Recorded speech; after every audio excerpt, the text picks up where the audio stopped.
Hello and welcome to another episode of Get Your Fill, Financial Independence and Long Life, where we work on ways to achieve those two goals and we invite friends on to help us. And today we're so lucky. I should have asked you ahead of time, Justin, to make sure I pronounce your last name correctly. Justin Chidester? Very close. Chidester. Chidester. See, darn it. I have that on my list. I've heard people say they met people with my last name back east. I'm in the Rocky Mountain area. I'm in Utah. And people over there are people say Chidester. So yeah, that's probably why you guys pronounce it wrong. That's all. Probably. We'll go with that. But anyway, I'm psyched that Justin's here today. And before we get started, this is an excellent time for you to click the subscribe button and the share, because you know that Justin is going to share some fantastic information that your friends need. Anybody you know in the world who has student loan debt, which is, more than half of my clients in my real estate business are struggling with mountains of student loan debt. So I'm really excited to talk with you today, Justin. Thank you so much for being here. Oh, you bet. I'm looking forward to this. Awesome.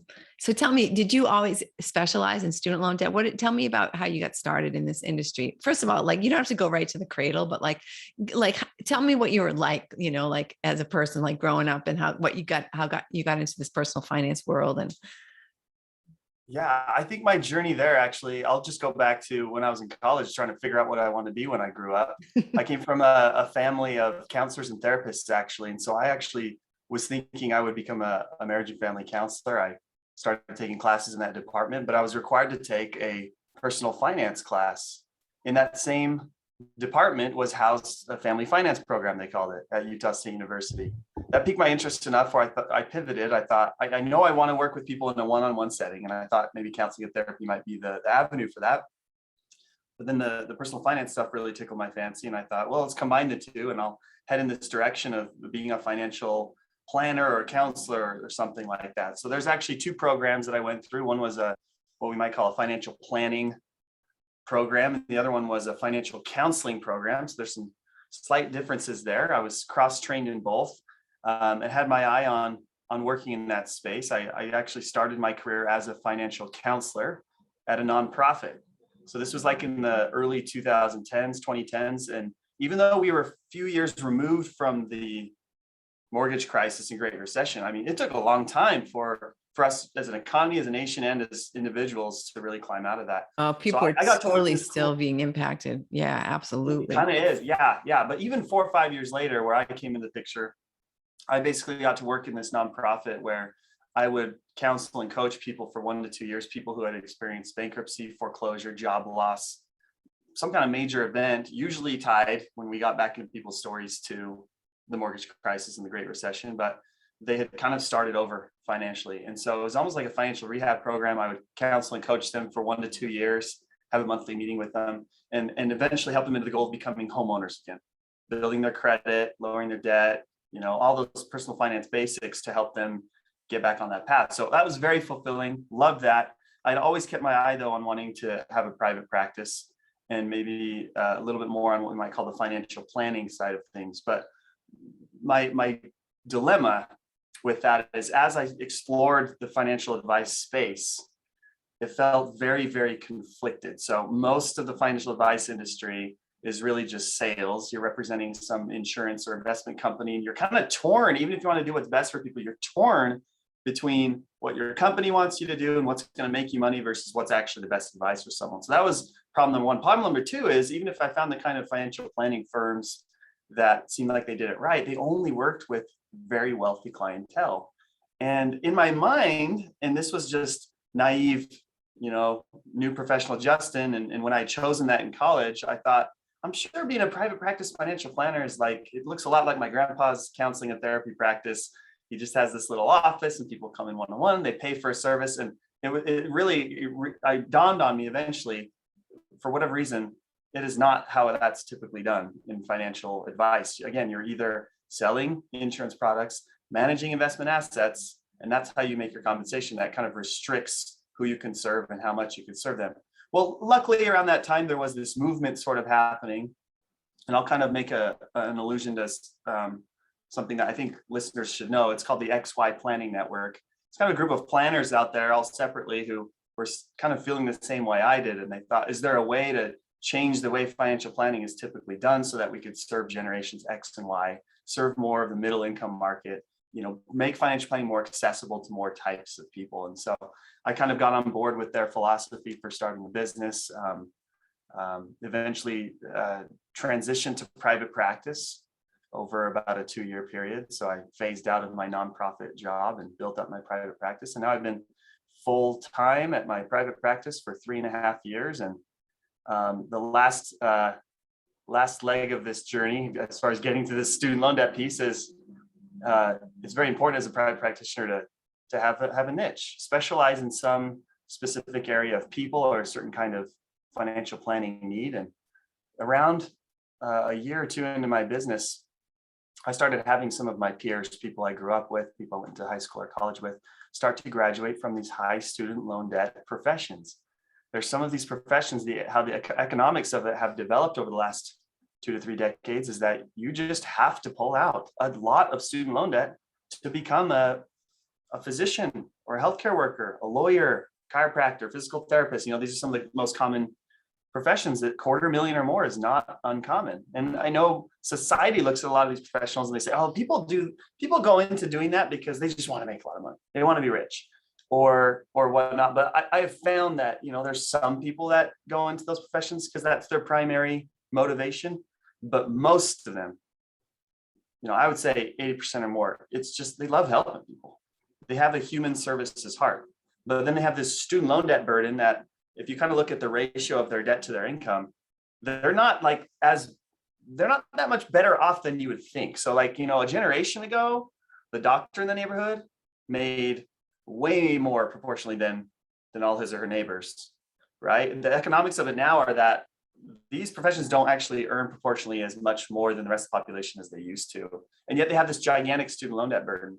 So I started talking to people I knew and realized, wow, these people really struggle with this student loan debt burden. It's a very complex area of planning. If you don't actually understand it well, a lot of other professionals actually give errant advice, thinking that you treat student loan debt the same as you do all other kinds of debt, and it's really not the case.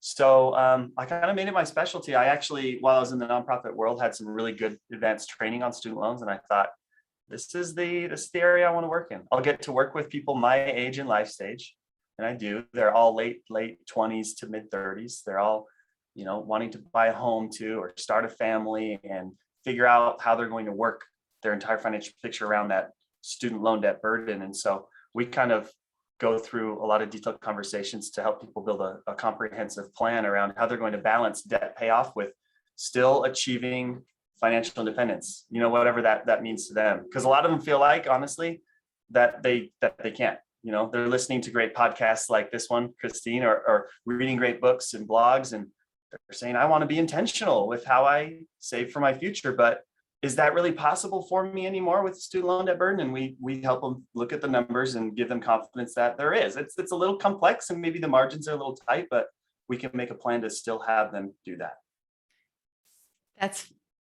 That's a calling, Justin. I mean, I don't think you're right. People don't realize how, I don't want to say, it feels to me like student loan debt is like diabolical. Can you just go into how student loans are structured and why it's different than, say, your credit card or, it's I think almost worse than a credit card. Yeah, I will. And I think I'll try to not give too big of a history lesson here, but if we trace back how we got to where we are today. So where we are today is, I think, around 43 million student loan borrowers. Average student loan balance is, I think, around high 30s, or about 40,000. But and then at one point, I think we're up to like 1.5 or 1.6 trillion of aggregate student loan debt that citizens owe to the federal government. Okay, so how this all started was, 20, 30 years, maybe 30 years ago now, they wanted to make college education much more accessible. So good intent, behind most big economic policies. I'm not going to get political here, but behind every one, there's good intent. Gauging the side effects of that, such a far-reaching policy, is just sometimes really tricky. So I don't know how well they foresaw this or whether they just decided to go for it, but they said, let's just loan money to anybody who wants to go to school. We're not, every other kind of loan in society. We gauge things based on income and credit, and we do a process called underwriting to say, Is this an appropriate type of loan and amount of loan to give to somebody like this? Well, there's none of that. They just said, if you want to borrow money for school, you can go for it. So what did colleges do? Well, when people get really easy access to money to pay for your services or product, you just bump your prices. Well, bump is probably too small a word. You really raise your prices very quickly every single year. So college inflation costs 6 to 7% now, I think, over the last couple of decades, they say. So the cost has just continued to ramp up. The access to loan money is really great, even though they try to give good education information to students as they come in the door. Here's the thing: you're 18 years old. You can have this taught to you, but you don't have a concept of what it means to earn money and what you have to pay for yet, because that's still 4 or 5 years away. And so it was a good thought, but even if you have people do entrance counseling, they call it, when they first get into school, to learn about, here are your different loan options, and here's what a payment could be like. There's no context around that. An 18-year-old doesn't understand that. They just know, I'm supposed to get a degree if I want to be okay, and so I'll just do this and figure it out later.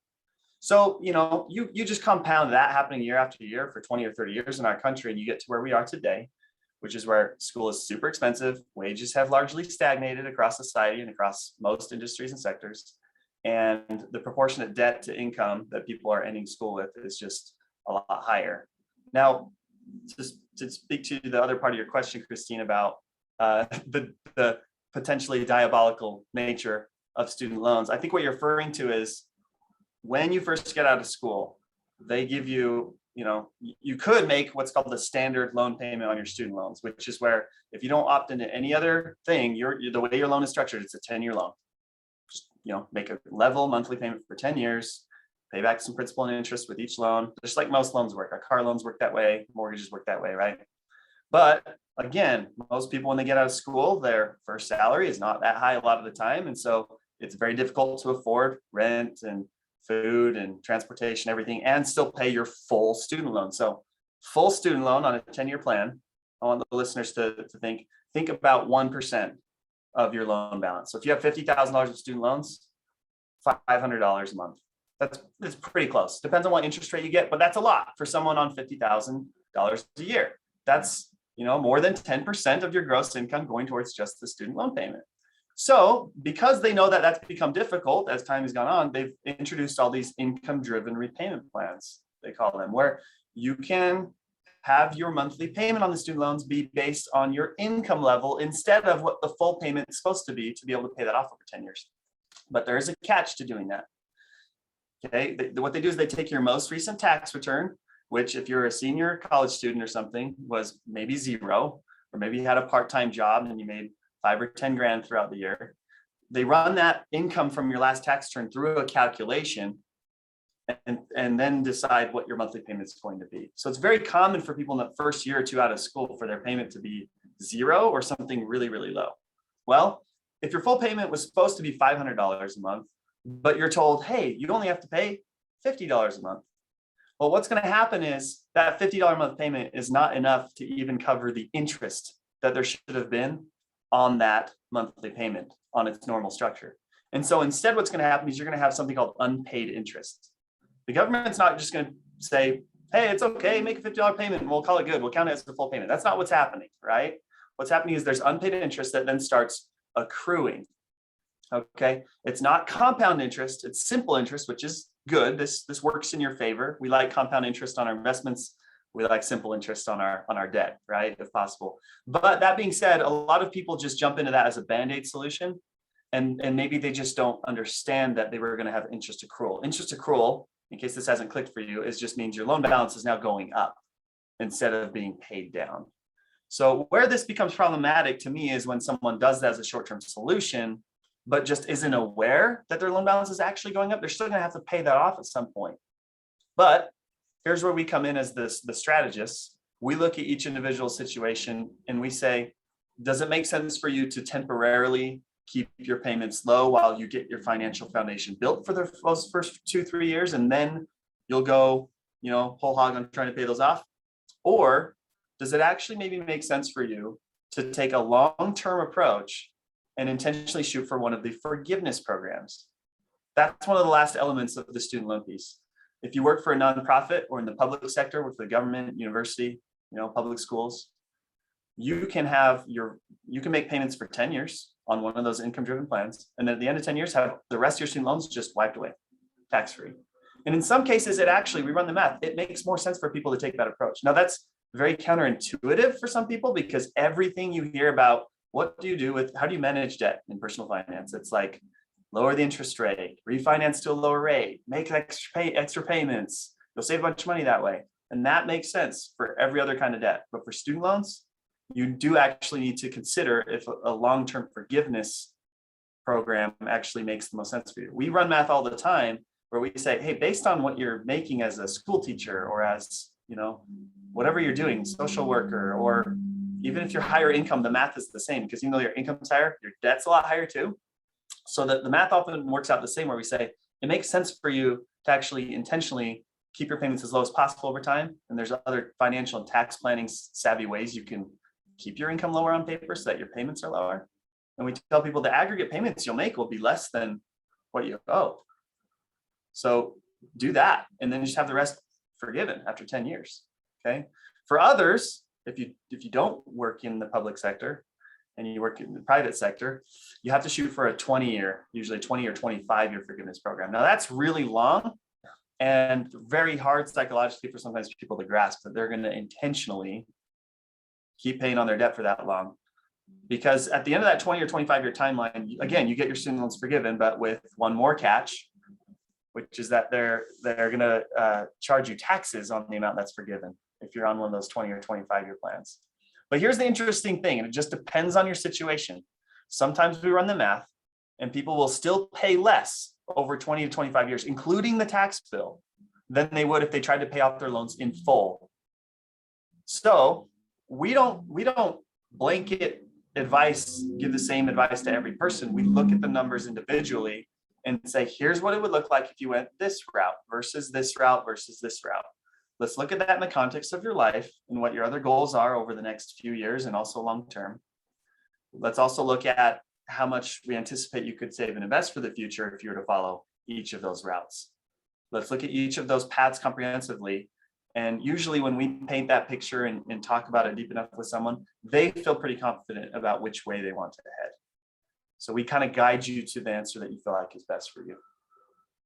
Because you bring up an excellent point. I actually had this conversation with someone in my investment club, because it's an argument that she's having with her husband, is that they have the student loan debt, but they also, she's in this stock investing club and wants to invest. And it's like, well, should we just flat out, pay off our loans, or should we be also, concurrently investing, or, does this make any sense while our, bills, while our balance is going up and up and up with our student loans versus, maybe our balance could also be going up and up and up in our investment account. But it's tricky. That is kind of, this is kind of a different version of the classic financial planning dilemma people talk about all the time. Should we make extra debt payments on our mortgage, or should we invest if we have extra money on hand, right? And the student loan version of that is just more complicated, because you have this interest accrual and these forgiveness clauses, and when are those going to happen along your timeline?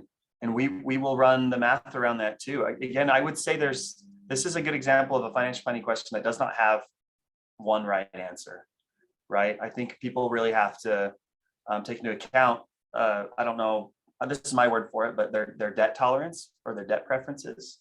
Some of us just psychologically feel a bigger burden emotionally when we carry debt. Yeah. And so I've had clients where I say, listen, the math is very clear. If you decide to go this 20-year route, you'll have your student loans for a lot longer in your picture, but you'll actually most likely pay less than if you try to pay them off in full. And I've had clients come back and they say, I really appreciate that. Like, this is so helpful to know what my options are and see the numbers.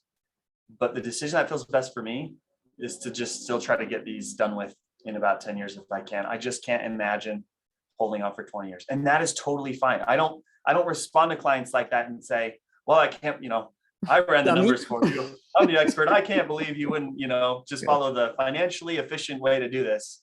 I respond with, that's wonderful. We're so glad that we could, clearly present your options to you so you can choose which one you feel like is best. Yeah. But then they've just lost 10 years of compound interest on whatever investment they They made. have, and that's tricky. And so we always make sure they know, Yeah. listen, time is your most valuable. It's the most valuable component of that time value of money calculation, right? Yeah. So just know that we think if you save and invest during this 20-year time frame, you'll actually end up better off holistically. But client, your life is your life. Like, again, this is an intangible that's hard to gauge, but back to your long life concept that this show is about a little bit. Are certain people that have a very low debt tolerance and it really bugs them, are they just going to have so much stress during those 20 years that they don't end up having as good of a retirement and as quality of a, so, I mean, that's really hard to take into account today when we're trying to forecast all these things. But that non, how do I say this, that soft side of money is always so important to talk about. The numbers can give us confidence and clarity and insight, but you always have to take into account the personal preferences. And if you're a couple, the preferences of both people, for sure.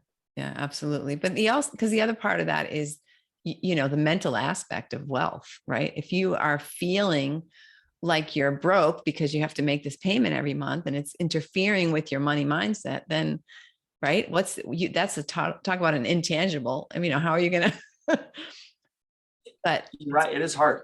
That's like such a good point though, Christine, like that could happen to someone with a low debt tolerance that chooses to take a long-term approach on their student loans. Yeah. Are they is part of that stress going to snowball into less discipline with their spending and saving or something, right? And that'll annihilate, if time's the most valuable or the most important component of the compound growth calculation, the second one is your savings rate, right? You got to put the money away for it to, consistently to get anywhere. So I really like that thought.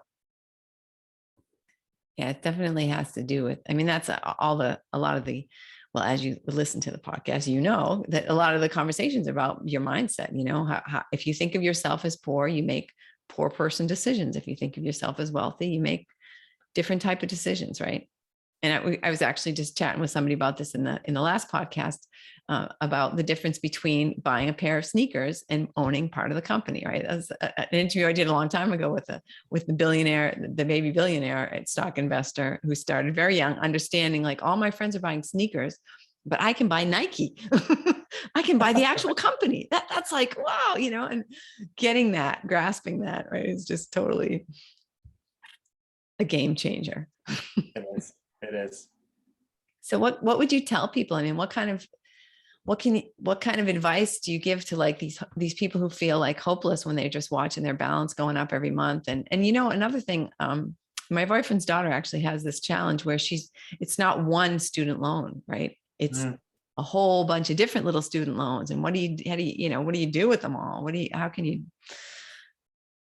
But anyway, what advice, like what, besides calling you and like saying, oh my God, Justin, you have to help me. Like what's a first step, an interim step that people could take that would help them to sort of at least kind of wrap their head around a possibility for redemption? Yeah. Well, I will say this, and I will say this, and I've shared this before to many people, and I say it to clients all the time. What's the saying? An unknown is worse than a bad known.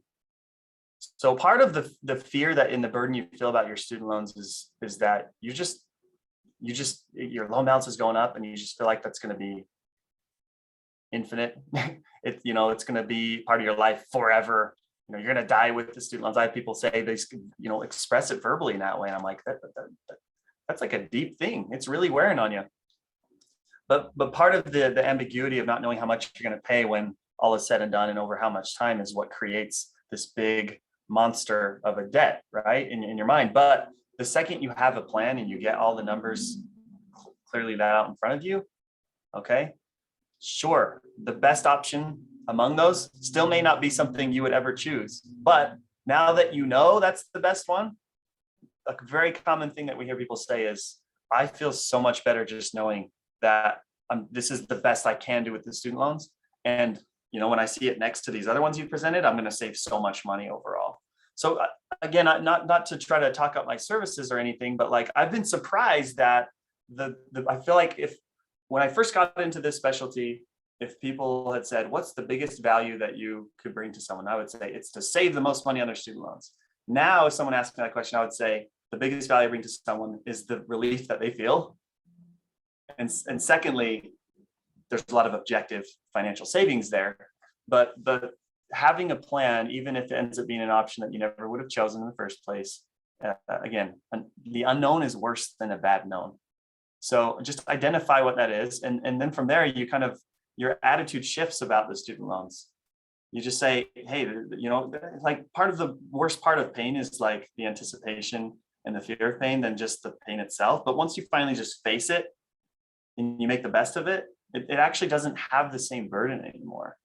It is what we've noticed in our clients too. Whereas, they couldn't think or talk about or ask about anything other than student loans after we create the student loan plan, and then we can turn our attention toward everything else. Now they feel like they can freely talk about the future and what their other goals are. So it's just interesting when I talk to like a prospective client, I'm asking them a little bit about these things. What are your goals for the future? Where do you see yourself in 5 years? And it's like, sometimes they just can't even think about that because they're just like, but student loans, I have questions about student loans. Fast forward, a month later when we've done the student loan piece first, because that's the first thing we do with people like this before we talk about anything else, because we get that out of the way, all of a sudden they feel very free and excited to talk about those things. Second thing, I think you said it was your boyfriend's daughter with all the student loans. Yeah, really, most of the time, this is the case for people. They finish school and they've taken out a loan like every semester. So you might have 10 or a dozen different little segmented loans. And this just circles back to another unfortunately complex point of student loan planning, is that looking at the types of loans you have, whether they're federal unsubsidized or federal subsidized, or if you went to grad school, you might have grad plus loans, you might have federal Perkins loans. Of course, they couldn't make this simple and easy, but sometimes certain kinds of loans qualify for certain programs, forgiveness or payment programs, and other ones don't. And so if you have a mix of ones that sometimes follow with this one, but don't fall under eligibility for this one, that's part of another thing we have to look at for people. And sometimes we make a recommendation to do a consolidation, it's called. Now, sometimes people say the word consolidation to mean consolidating their loans with a private lender in a private refinance. That's not what I'm talking about. We would just call that a refinance, where you pull it out of the federal system and now owe the money to a private lender, which, by the way, will not be as flexible and give you as many options on how to deal with your debt. It's just kind of a regular kind of debt again, I guess we could say, like a car loan or mortgage. Like, here's your payment, here's the time frame, make the payment no matter what. Okay, if you keep in the federal system, okay, there's always flexibility. When I say consolidation, there's a way within the federal loan space to wrap up all your loans into just one consolidation federal loan, so you just have this like singular payment to make. Let me just warn listeners though, sometimes that is the best thing to do, and sometimes it is not. One of the most common reasons why it could hurt you is if you're actually already like 2 or 3 years into your payment timeline and you're like, I'm so sick of like all these different loans and I just want to wrap them into one. And so you go consolidate. What that does is it creates a brand new loan and you start your time frame over for any forgiveness programs you might be on. So you just want to be careful of consolidating, even though it will make your life simpler on paper. Just, again, this is part of why we try to advise on these things. Don't consolidate until you know for sure that's the absolute best thing for you. Okay. So I'm wondering if there even are things that people can do on their own, because it just seems like it's so complicated. There's some really great resources out there. Again, the beautiful thing about living in the information age and having the internet is you can DIY a lot of stuff. The awful thing about living in the information age and having the internet is that we don't put boundaries around when like enough is enough and we should probably just outsource or get expert advice. I don't know where to tell people where that line is, but yeah, again, it's true. I tell people this straight up. I'm like, people say sometimes, I'm just struggling to know in the end, like, do I need your services? And I usually say, no, you can find the answer out there somewhere. Like, go for it if you think you can. Everything I've learned, like, you could learn too. It's the truth. But again, there's a time element there. There's a time element there, and especially with money, I've noticed there's a procrastination effect that can be really damaging. And by that I mean, if our car breaks down, we immediately go to professional and get it fixed. If our tooth hurts, we immediately go to dentist, we get it fixed. We need that immediate relief, or there's an immediate consequence to not getting a professional service. Now with money, almost always there is not an immediate consequence to not getting help. But there is certainly a consequence. There certainly is a consequence, but there's no immediate one that, faces you immediately and you feel the effect of. Right. So what happens? We procrastinate, and eventually, until I've noticed a lot of people, unfortunately, come into my office. I work almost all virtually, so figuratively speaking, come into my office with a trigger event, meaning they delayed so long in taking action on the student loans or on saving for retirement or whatever until it's, what's the phrase? I think comes from like the Alcoholics Anonymous world. People don't change until the pain of staying the same is worse than the pain it will take to change. I feel like, unfortunately, that's what triggers people to get financial advice finally. But if you can kind of get ahead of that curve, make your best effort at reading online and figuring out things. Honestly, everything I could tell someone is on studentaid.gov, right? Like they provide all the information about how the programs work and your payment options and things. But it's just this big, huge repository of articles, and you may not be able to piece it all together. That's where like the expertise comes in, right? Yeah. Like learning information and knowing how to apply it correctly to you are actually two separate things. And sometimes I think when we try to really DIY things, we're not even expert enough to know where we cross into misapplication of information, right? Well, but we kind of mentioned just real quick, studentloanplanner.com. I'll give a shout out. He's really, the owner of that website is really a great thought leader on student loan planning. Studentloanhero.com, also a good one. There's a book I'd recommend. Just a second. A book I'd recommend just called Student Loan Planning by Ryan Law. Super cheap. You can find it on Amazon. I think this is probably the best intro education to student loan awareness and student loan literacy that any borrower can do. It's not a long book, but you'll actually get a really good foundation for what your student loan options are. And then from there, if you still feel unsure, then you might consider reaching out to an expert for paid help. That's fantastic, Justin. I appreciate that. We'll put links to all those in the show notes, of course. But well, I mean, I have to ask how the best way for people to get in touch with you when they decide that, okay, I've read all this crap and I can't tell the difference between someone who just wants my money and someone who actually has knowledge that's valuable to me. And I've been reading, my eyes are red now, whatever. Yeah. I mean, on my website, you can go to wealthmode.com. You'll clearly see some information there about different financial planning services and a link to schedule an intro call. So it's very customary in my industry. We'll just have a free intro call with you to discuss your needs and find out if a service is right for you or not. I'm not a salesperson. I'm very laid back about it. I just say, here's the options. Here's the different ways you serve people. You get back to me if you want to do any of them, and we go from there. Great. Excellent. So what else do you wish I would have asked you today? What is it? What do you want to share anything with us? Yes. Could I share? I would love to share, just because I've loved, several, I've listened to several episodes. You've had some really insightful guests on your show. You share a lot of good insight. And there's actually something that I think your listeners would really love. And it's called like the 3 life planning questions exercise, you might call it. And these were actually constructed by a man named George Kinder, who actually trains financial planners and advisors on how to communicate with their clients to find out what they really want, and then help them obviously with a financial plan to reach all those things. And I have not done the week-long seminar on how to be an expert life planner like some of my colleagues have, but I use his 3 questions from his book called 7 Stages of Money Maturity. And these 3 questions are really, really neat. If I just ask someone, or if you just ask yourself, what are my goals? And kind of try to dream really open-ended like that, our brain goes to all these different places. And sometimes it's really hard for us to like hone in on like, what do I really truly want, right? these three questions, this 3-question life planning exercise has this really interesting way of starting broad and kind of narrowing down to identifying what you really want.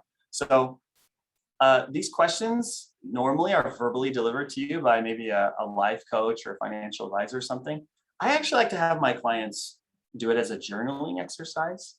So I don't know if you've heard the phrase, when you journal or when you write, the mind slows down to the speed of the pen. So like, I don't know if you've heard this, but we think at like hundreds of words per minute. We can only speak at a certain rate of words per minute. We can only write, I don't know what it is, 20 words, 15 to 20 if you're a fast writer. Yeah. So like, I like journaling exercises because they really force you to slow down and express, the very base of what you're thinking. Well, question 1 to this exercise is, imagine that you're financially secure and that you have enough money to take care of your needs now and in the future. The question is, how would you live your life? What would you do with your money? Would you change anything? Let yourself go. Don't hold back your dreams. Describe a life that is complete and richly yours.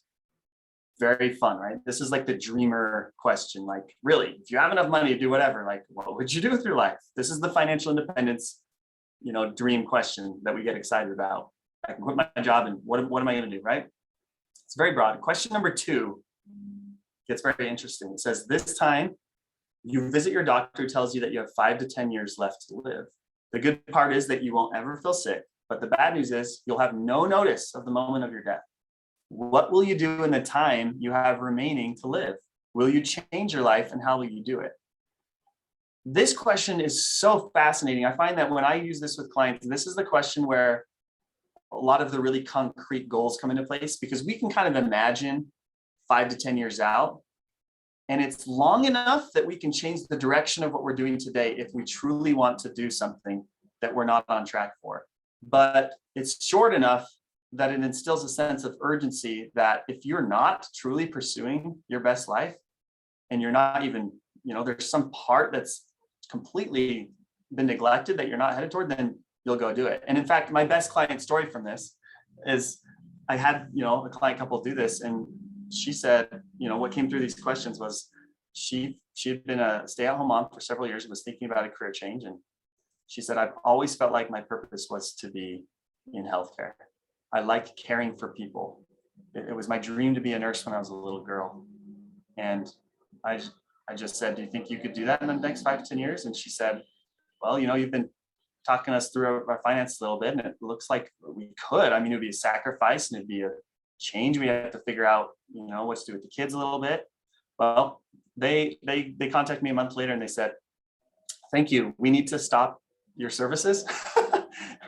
So we're going to stop having financial planning services from you, but it's because I've decided to go back to school to be a nurse, and this is what I'm going to do. I thought that was so interesting, right? Fantastic. What came out of, wow. Yeah, it is. And I've never been so ecstatic to have a client leave me, right?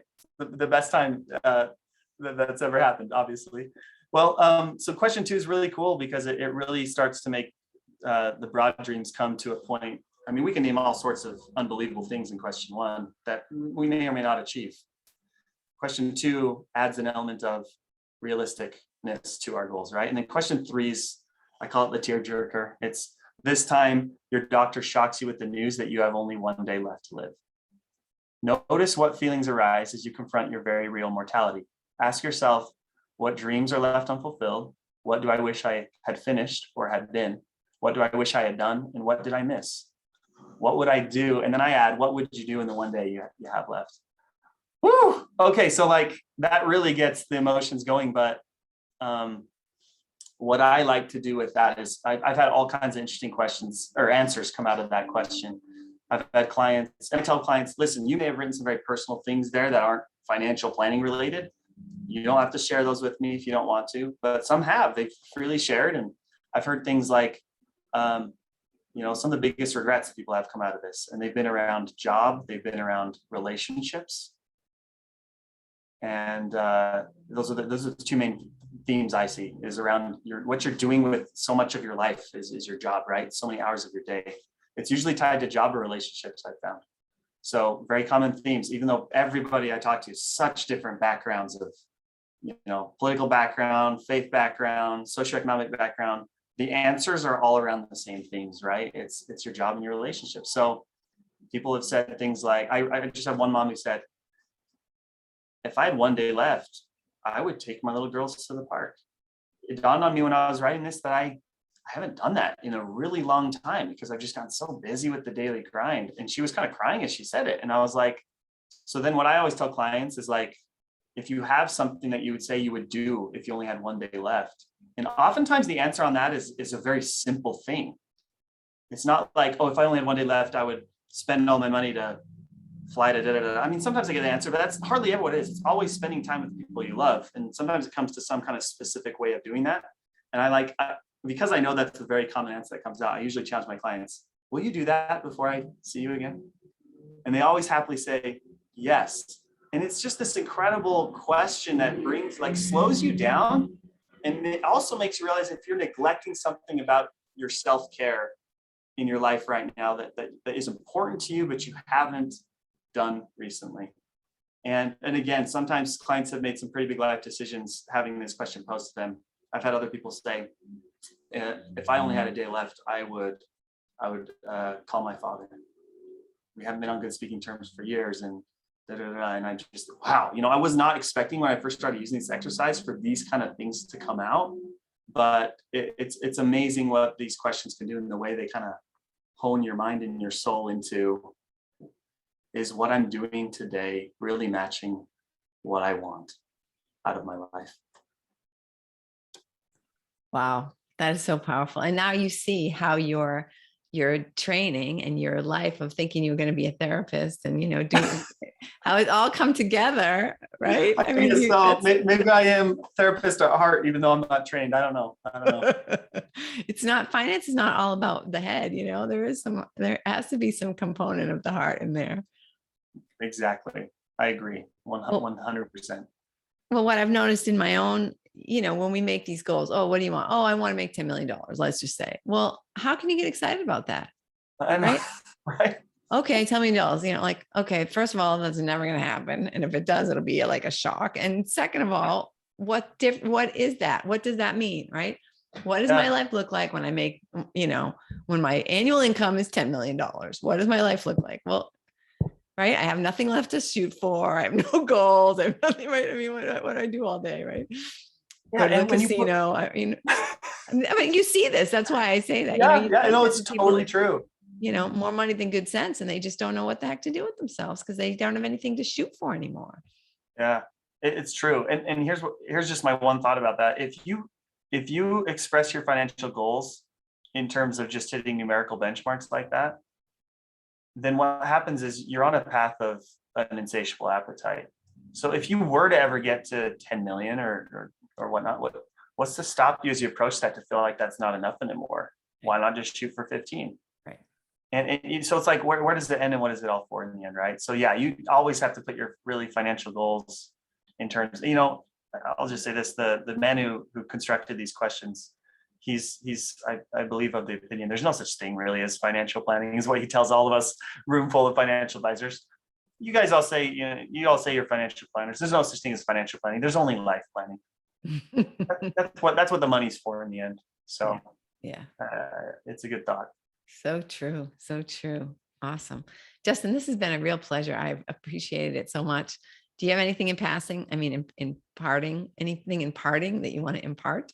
I don't think so. Maybe the only thing I'd say is I would challenge anybody listening to this to go look up those 3 questions. If you do George Kinder life planning questions, you'll find them. They're all over the place. I would challenge you to try it. See what comes out of that. You might gain some insight about yourself that you didn't know. And if you have a significant other, a partner, a very common thing I hear as people are sharing this back to me is people turning to their spouse partner saying, I didn't know that. So you might learn something about your significant other too. And that's so interesting, right? Because we often don't take the time to ponder and get out of our head and our heart what's really deep in there. That's fantastic. And I'll put those questions in the show notes as well. I'll do that as long as I attribute to him, right? Yeah, should be fine. Yep. Excellent. All right. Well, thank you so much, Justin. This has been awesome. And I know you've helped a lot of people, and people who are listening, make sure, because I know now that you've heard everything Justin has to say, there is somebody that you know needs to hear what he has to say. So share it with them. And remember that we're working on getting into 50 countries by the end of the year. That's the goal, right? So last week, a couple of weeks ago, I suggested a couple of specific countries, but I'm going to assume that by time we're meeting, those countries are already going to have been achieved. So I don't know. That was Morocco, Greece, and someplace else. But we're in some really not crazy. We're in some really interesting countries that you don't necessarily think about. So I don't even know what else to suggest to people. Oh, Finland, that was the third country. Finland, Morocco, and Greece are 3 countries that we don't have yet. But I would challenge you to think of a country maybe that you visited or that you know somebody or where you have somebody, and share that podcast with them so we can get that number up to 50 by the end of the year. By the end of 2021, I don't want to just leave it out there. Like, you got to be specific, right? When you have a goal. Yeah.